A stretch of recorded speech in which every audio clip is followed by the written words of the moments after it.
então boa tarde. O colega Eduardo já fez a apresentação.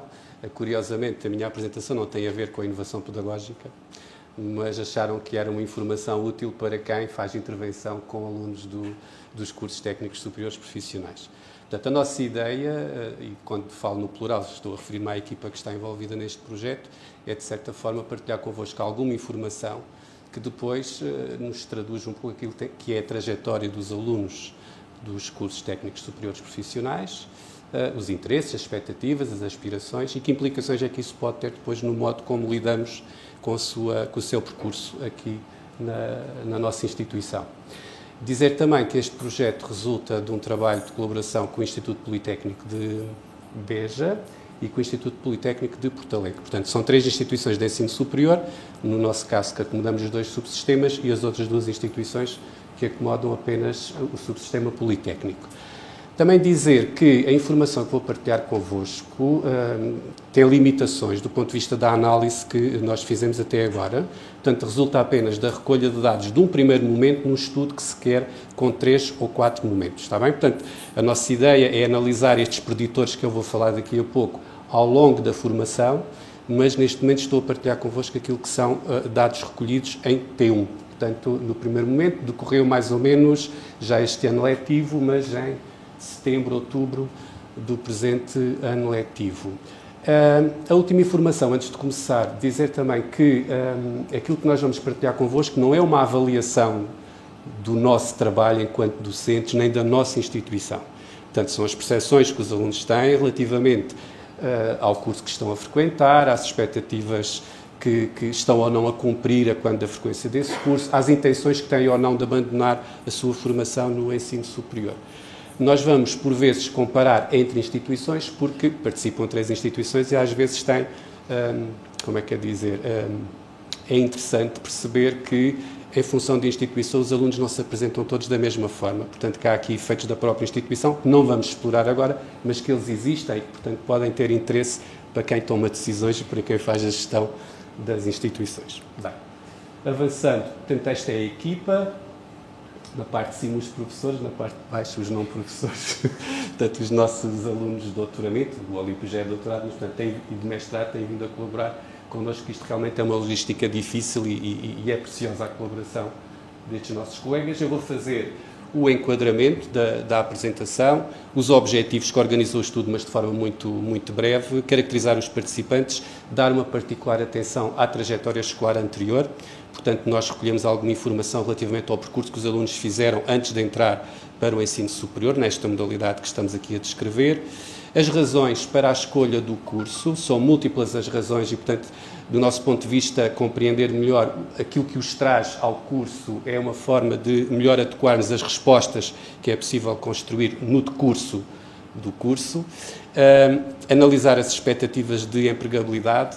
Pode parecer curioso por que razão é que nós colocamos aqui a empregabilidade em alunos do primeiro ano, mas é nosso objetivo tentar perceber se estas expectativas já têm um efeito preditor do ajustamento e não apenas no final da formação, que é quando normalmente se estuda a questão da empregabilidade e do processo de transição. Portanto, isto são processos que se vão consolidando ao longo do percurso escolar, portanto, ao longo do percurso académico, e nós queremos esclarecer qual é o peso que estes preditores têm logo no início. Ou seja, será que a expectativa relativamente à empregabilidade já pesa na satisfação, no ajustamento que os alunos experimentam relativamente ao curso que estão a frequentar, ou isto é um preditor que só faz sentido lá para o fim da formação, quando eles se aproximam, por exemplo, da transição para o mercado de trabalho. Portanto, também quisemos analisar isso. Depois, desmontar aqui um pouco os preditores do ajustamento e apresentar, obviamente, não fiquem muito aborrecidos connosco, mas realmente as propostas de intervenção psicopedagógica têm um nível de generalidade muito elevado, porque depois elas teriam que ser discutidas e operacionalizadas, obviamente, com cada diretor de curso, com cada professor, mas penso que são suficientemente orientadoras. Em termos de enquadramento, dizer que, relativamente aos desafios, nós colocamos a nossa apresentação desta forma. Por que razão interessa estudar o ajustamento dos alunos ao ensino superior? Por que razão esta questão do sucesso e de um sucesso académico no ensino superior tem importância e por que razão é que o abandono no ensino superior é hoje um tópico de elevadíssima preocupação por parte das instituições de ensino superior? Bem, um dos aspectos tem a ver com os novos públicos. Os nossos alunos são cada vez mais heterogéneos do ponto de vista das aspirações, até mesmo da competência, das expectativas, e, portanto, isso também obriga a que pensemos em estratégias diversificadas adequadas a essa diversidade. Portanto, já se ultrapassou aquela ideia de uma certa homogeneidade do que é que seria um aluno, o que é um aluno no ensino superior, e, portanto, a entrada destas modalidades mais profissionalizantes e de curta duração, de facto, vem romper com essa ideia que ainda poderia existir. Há mudanças nas formas e nos contextos de aprendizagem. Nós passamos a pandemia, a introdução do ensino à distância, de situações híbridas, também colocam aqui novos desafios. A taxa de conclusão e a empregabilidade são considerados critérios que ajudam a avaliar a qualidade das instituições de ensino superior. Quem já passou por um processo de avaliação pela A3GS sabe que estes indicadores estão presentes e, portanto, as instituições de ensino superior têm preocupações com a sua taxa de eficácia. Portanto, no fundo, os alunos conseguem ou não cumprir a sua formação dentro do período que está estabelecido e, portanto, isto não é um indicador muito robusto de qualidade, mas é um indicador que realmente é considerado. E dar também destaque ao papel que as instituições de ensino superior são chamadas a ter na questão da transição para o mundo do trabalho, ou seja, abandonou-se um pouco aquele paradigma que a formação superior terminava no dia em que se concluía o curso ou que se fazia o último exame ou a última cadeira, e as instituições hoje em dia já têm preocupações com a qualidade e até com a sustentabilidade, se quisermos utilizar esse conceito, a sustentabilidade das carreiras que os alunos apresentam quando terminam a sua formação superior. Portanto, trajetórias mais positivas ou trajetórias um pouco mais negativas. Quanto aos estudantes, quais são os desafios que nós, do ponto de vista do enquadramento, gostaríamos de partilhar convosco? Portanto, obviamente, a necessidade de ajustar ao curso e à instituição. A transição do ensino secundário para o ensino superior ainda tem algumas descontinuidades. Nós não podemos desvalorizar as descontinuidades que os alunos experimentam quando transitam de um sistema muito estruturado, muito estabelecido. Não é que o nosso não seja, mas em que assenta mais na agência do aluno do que no caso do ensino secundário. Consolidar competências de aprendizagem, de gestão do tempo. Hoje em dia também fala-se muito que a regulação emocional é capaz de ter aqui um papel bastante interessante na explicação da qualidade do ajustamento, o estar atento às características dos outros, o estar atento às suas próprias dificuldades, acaba por ajudar a perceber se as pessoas ajustam melhor ou pior. A própria identidade vocacional e atualizar objetivos. Este ponto aqui para nós é um ponto, do ponto de vista do enquadramento, muito interessante, porque às vezes considera-se que um aluno, quando chega ao ensino superior, do ponto de vista da sua identidade e dos seus objetivos, já está tudo fechado. Ou seja, isso já está consolidado e agora aqui é só a formação. E nós sabemos que a formação em si tem impacto na identidade vocacional e tem impacto nos objetivos. Portanto, é até adaptativo e desejável que os alunos atualizem os seus objetivos em função das experiências que vão tendo no ensino superior e que não se limitem a cumprir objetivos que formularam quando estavam no ensino secundário antes de transitar para o ensino superior. Portanto, esse aspecto até deve ser um aspecto, como é que dizer, provocado, se quisermos, do ponto de vista do percurso. Explorar um mercado de trabalho difuso e ambíguo, isso é verdade, está bastante documentado que esse é um dos desafios, e implementar a transição para o mundo do trabalho. Muito em particular, os alunos dos cursos CETESP têm aqui que fazer um ciclo de formação mais curto, ou seja, aquilo que nós falamos, ajustamento, desenvolvimento e transição para o mundo do trabalho. No caso do CETESP é ajustamento, desenvolvimento e transição. Portanto, tudo isto se faz num ciclo mais curto, e porque se faz num ciclo mais curto, por si só já traz uma dificuldade adicional. Estes alunos também trazem trajetórias anteriores um pouco mais comprometidas do ponto de vista do seu desempenho escolar. Essas dificuldades ou esse compromisso pode aumentar o desajustamento entre as exigências que são colocadas no ensino superior e as competências que podem apresentar, e, desse ponto de vista, é necessário que sejam capazes de mobilizar importantes competências cognitivas, socioemocionais.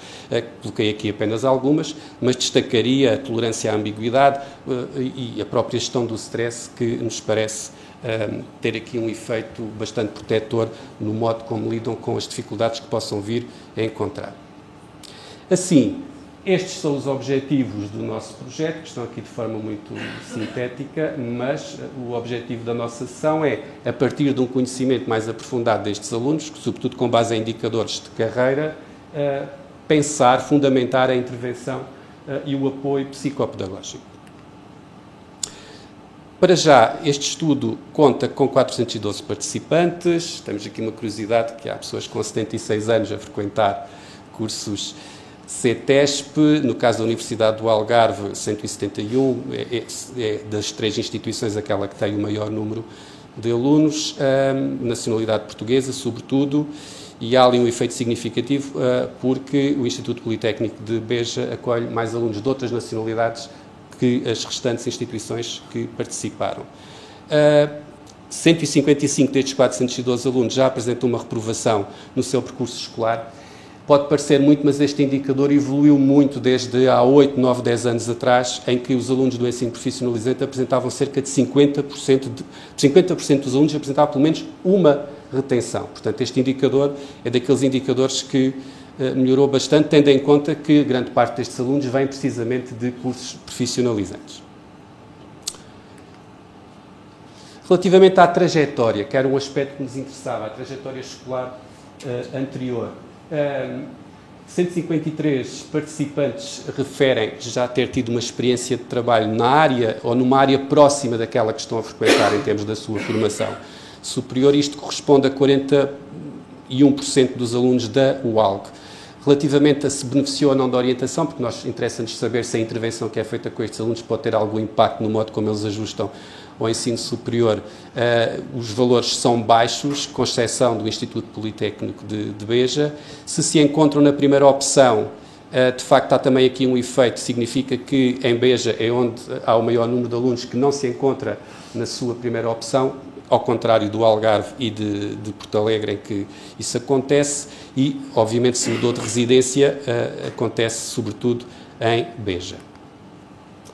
Quanto à trajetória. Quanto às razões que os trouxeram ao curso, difícil de ler, ao curso CETESP.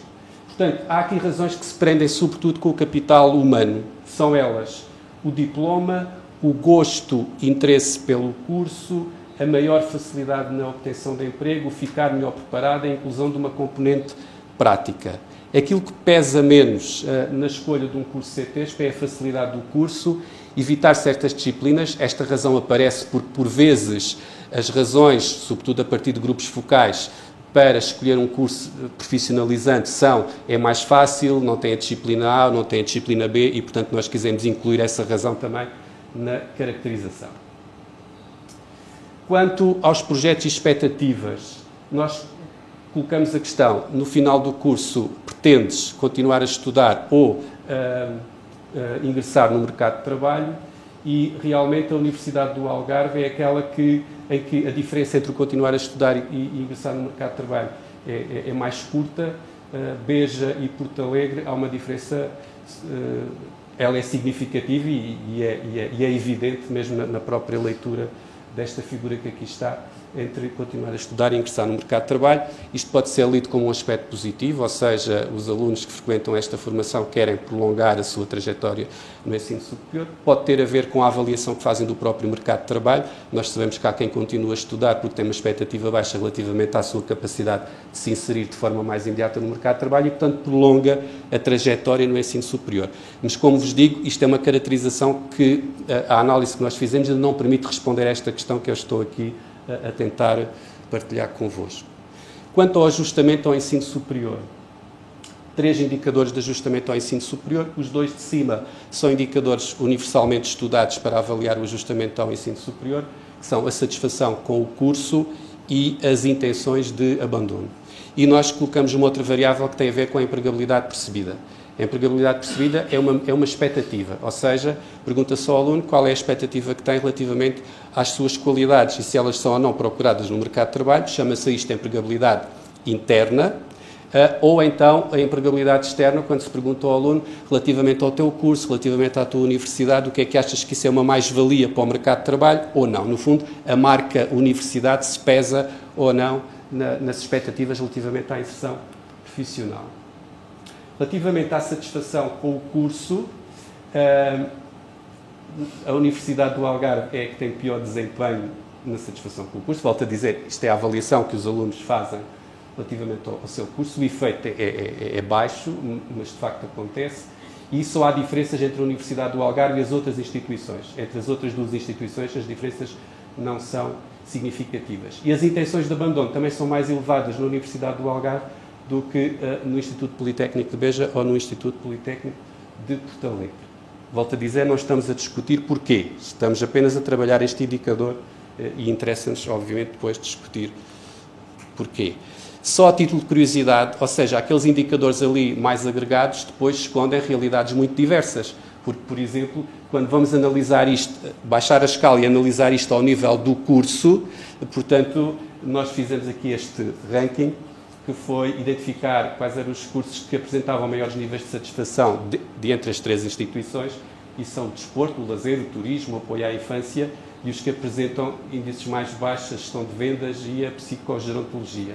E depois, no que diz respeito às intenções de abandono, não é a inversa, mas é um pouco nesse sentido que nós também observamos, ou seja, no desporto, lazer e turismo é onde há menores intenções de abandono.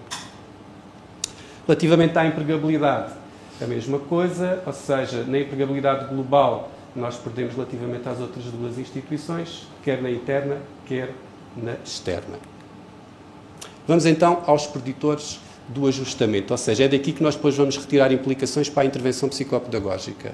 E dentro dos preditores do ajustamento nós fizemos isto por blocos e temos as variáveis sociodemográficas, a trajetória escolar anterior, as razões que eu acabei de apresentar para escolher o curso, os recursos da empregabilidade e o comportamento de carreira. Portanto, temos por um lado a trajetória, os recursos e os comportamentos que nós consideramos que têm aqui relevância teórica para serem incluídos enquanto preditores das intenções de abandono. O modelo não explica muito nas intenções de abandono, explica apenas 27%, mas o modelo explica muito na satisfação com o curso. Ou seja, nós, quando falamos de satisfação e intenções de abandono, estamos a falar de realidades que não são apenas opostas, mas que são muito distintas. E, portanto, às vezes pode haver a tendência para já, se está satisfeito, não abandona, se abandona é porque não está satisfeito. Ou seja, isto não corre no mesmo eixo. São eixos distintos, o eixo da satisfação e o eixo do abandono. São eixos independentes. De qualquer modo, chamar a vossa atenção que um preditor bastante robusto das intenções de abandono é o interesse pelo curso, porque o efeito aqui é negativo. Portanto, temos que dar uma particular atenção se os alunos estão numa opção com a qual se identificam, se têm interesse na área que estão a frequentar, e o capital humano também aparece aqui como um preditor bastante interessante. O capital humano é o aluno reconhecer que tem as competências e os recursos que são necessários ao mercado de trabalho. Assim como a identidade de carreira já diz respeito a ter uma ideia clara relativamente àquilo que eu quero fazer. Ok? Capital humano, ser capaz de, identidade de carreira é clareza relativamente aos interesses, aos objetivos, àquilo que eu quero fazer. Portanto, as variáveis vocacionais que estão aqui nos recursos de empregabilidade são preditores bastante interessantes das intenções de abandono, até têm um efeito contrário, ou seja, quando elas estão, quanto mais elevadas, menores as intenções de abandono. E relativamente aos comportamentos de carreira, também há aqui dois dados curiosos. Eu estou a olhar para a Beatriz. Tem tempo, Beatriz? Não muito. Ok. Porque a exploração do self é uma procura de informação em que o aluno deve refletir acerca de si próprio, das suas características. E a exploração do meio é uma atitude deliberada de saber mais sobre aquilo que está à minha volta, ou seja, saber mais sobre o curso, saber mais sobre a instituição, saber mais sobre os empregadores que existem dentro da minha área de formação. E, curiosamente, na investigação que nós temos vindo a fazer, e não apenas nós, com estes dois indicadores, ou seja, a exploração do self e a exploração do meio, quando isto ocorre antes da entrada no ensino superior, o efeito é igual, ou seja, o efeito é sempre positivo. Quando nós vamos analisar isto, já depois dos alunos apresentarem um certo compromisso com a sua área de formação, que é o caso dos nossos alunos, ou seja, eles já transitaram, já se comprometeram com uma determinada área, a exploração do meio tem um efeito positivo, ou seja, diminui o abandono, enquanto que a exploração do self tem um efeito positivo no abandono. E a explicação que nós damos para isto é, normalmente esta exploração do self pós-transição tem a ver com alguma reflexão que os alunos fazem acerca das suas características porque já estão a experimentar alguma dificuldade, ok? E, portanto, daí que estes dois processos sejam muito interessantes, sobretudo nesta análise pós-transição, que vem contrariar um pouco a ideia que decorre na literatura, que é, antes da tomada de decisão, explorar o self e explorar o meio, são duas facetas da mesma moeda e caminham a par. Enquanto para alunos que já transitaram, ou seja, que já estão cá deste lado, já se comprometeram com a sua formação, quando se dirigem muito ao self, ou seja, quando fazem uma reflexão muito acerca das suas características individuais, é porque provavelmente estão a experimentar desajustamento com a formação que estão a frequentar. Quanto aos preditores da satisfação com o curso, o modelo explica muito mais, 56%, para nós em psicologia isto é bom, 56%. Novamente, a trajetória aparece aqui como indicador, como preditor, da satisfação com o curso, a média do ensino secundário, ter tido experiência de trabalho na área do curso e estar na primeira opção. Portanto, estes dois indicadores concorrem para os níveis de satisfação com o curso. Portanto, é desejável que os alunos fiquem na primeira opção, é desejável que entrem com bons resultados, porque isso acaba por ter um efeito positivo na satisfação com o curso. Relativamente às razões que os trazem ao curso CETESP, ou esta modalidade de formação, mais uma vez, é o interesse pelo curso o preditor mais robusto que ali está. Portanto, mais uma vez, há uma variável psicológica, vocacional, que tem a ver com o interesse para uma determinada área de formação como aquilo que sustenta melhor o balanço geral que o aluno faz relativamente à satisfação que experimenta com o curso.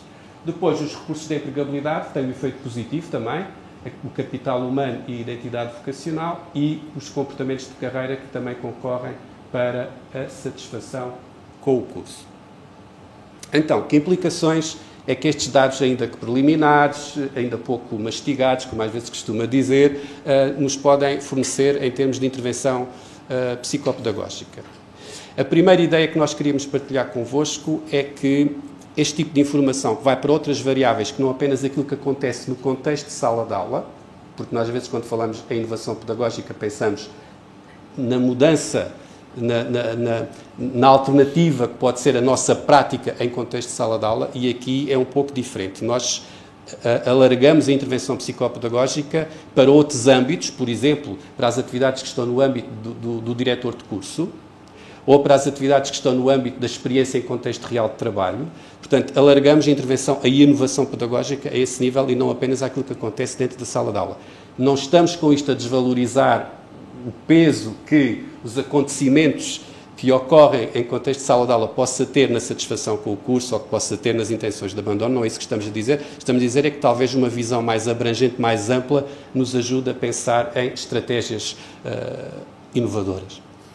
Fortalecer a ligação com os psicólogos dos SPO. As variáveis vocacionais, como viram, no âmbito dos preditores têm muita importância e para nós era de extrema utilidade que os psicólogos que trabalham com estes alunos a montante da sua entrada no ensino superior, nos nossos cursos CETESP, tivessem uma intervenção mais estruturada com estes alunos.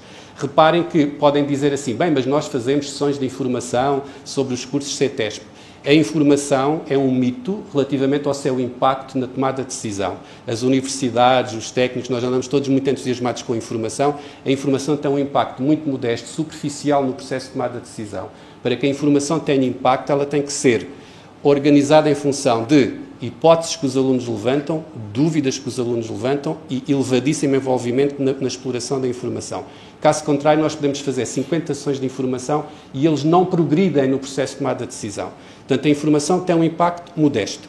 Como decorre muito o milagre de que basta informar para decidir, eu acho que devemos contrariar um pouco isso, porque senão partimos do princípio que temos alunos muito esclarecidos, com a sua identidade muito estabelecida, com os objetivos bem definidos, porque tivemos a fazer sessões de informação com eles, mas as sessões de informação não tiveram impacto nestes processos. E, portanto, temos de ter cuidado na expectativa irrealista que muitas das vezes temos relativamente ao papel da informação.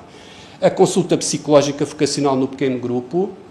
O que é que isto quer dizer? Quer dizer que nós defendemos que a entrada no ensino superior tem impacto nestes processos e, portanto, nós devemos disponibilizar consulta no pequeno grupo para que os alunos atualizem um pouco os seus objetivos, que façam um pouco o balanço daquilo que são as dificuldades, das expectativas que têm. O que é que vos faz pensar agora que é diferente? Porque, como nós sabemos, podem estar muito bem informados, mas a transição para o contexto introduz sempre variáveis que nós nunca podemos ter em consideração quando ainda estamos no ensino secundário ou quando nos estamos a preparar para cá vir. Promover o sucesso, isso é uma questão que está muito debatida e que já está muito estabilizada aqui na nossa universidade Eu diria que estes alunos, dadas as características que têm, precisam sobretudo de atividades muito estruturadas, porque as atividades muito estruturadas normalmente trazem ganhos para quem se debate com dificuldades até do ponto de vista da organização pessoal. Identificar e intervir com alunos que tenham risco. Estou-me a lembrar aqui, por exemplo, as primeiras avaliações. Se o diretor de curso fizer uma recolha das primeiras avaliações que se tem no primeiro semestre e se cruzar essa informação com, por exemplo, situações de baixa frequência às aulas, ou alunos que não estão na primeira opção, ou alunos que manifestaram pouco interesse pela área de formação, isto já permite acender aqui as lanternas vermelhas relativamente àquilo que possa ser uma trajetória de divergência relativamente ao percurso que nós estamos a oferecer. Dar suporte à decisão de abandono. O que é que nós queremos dizer com isto? Por vezes nós vamos apenas saber por que razão abandonou. E não estou a dizer que isso está errado. Mas acho que a instituição de ensino superior tem a obrigação de suportar o abandono. O que é que isto quer dizer? Quer dizer que o aluno que quer abandonar deve beneficiar de apoio para que construa uma solução em função da decisão que tomou. Que pode ser mudar de curso, pode ser mudar de instituição, pode ser qualquer coisa, mas não pode ser abandonar apenas. Portanto, acho que nós temos a obrigação de também sermos co-construtores destes projetos, porque alguém que abandona, de facto, passou por uma situação, pode ser de razões económicas, emocionais, por aí fora, não interessa, mas interessa que é uma situação sempre de elevadíssima ruptura e, portanto, que nós não podemos deixar que estes alunos fiquem entregues aos seus próprios recursos, porque na maior parte das vezes não são suficientes. E a prova disso é porque estão a abandonar, ou seja, não conseguiram eles próprios construir uma alternativa. Portanto, o começar bem é um aspecto muito importante do nosso ponto de vista, promover recursos de adaptabilidade de carreira e apoiar o desenvolvimento de planos pós-formação. É um aspecto muito interessante porque o que nós sabemos é que os alunos que, ainda estando em formação e que são convidados a participar em planos pós-formação, isso aumenta a motivação para as nossas propostas. Ou seja, as nossas propostas ganham maior instrumentalidade quando eles são envolvidos em atividades de planeamento. E depois só partilhar convosco que estas pequenas atividades, há um relatório da OCDE que saiu em 2021 e que aponta claramente que pequenas atividades, ainda que breves, na área do aconselhamento de carreira, do género que eu acabei aqui de descrever, têm impactos de médio e de longo prazo. Ou seja, estudos longitudinais encontraram que os alunos que beneficiaram de pequenas intervenções durante o seu percurso formativo, passados 5 ou 10 anos, tinham melhor qualidade de emprego, maior satisfação com o emprego que obtido e estavam mais envolvidos em ações de formação contínua, ou seja, de desenvolvimento, de atualização profissional. E obrigado. E é tudo.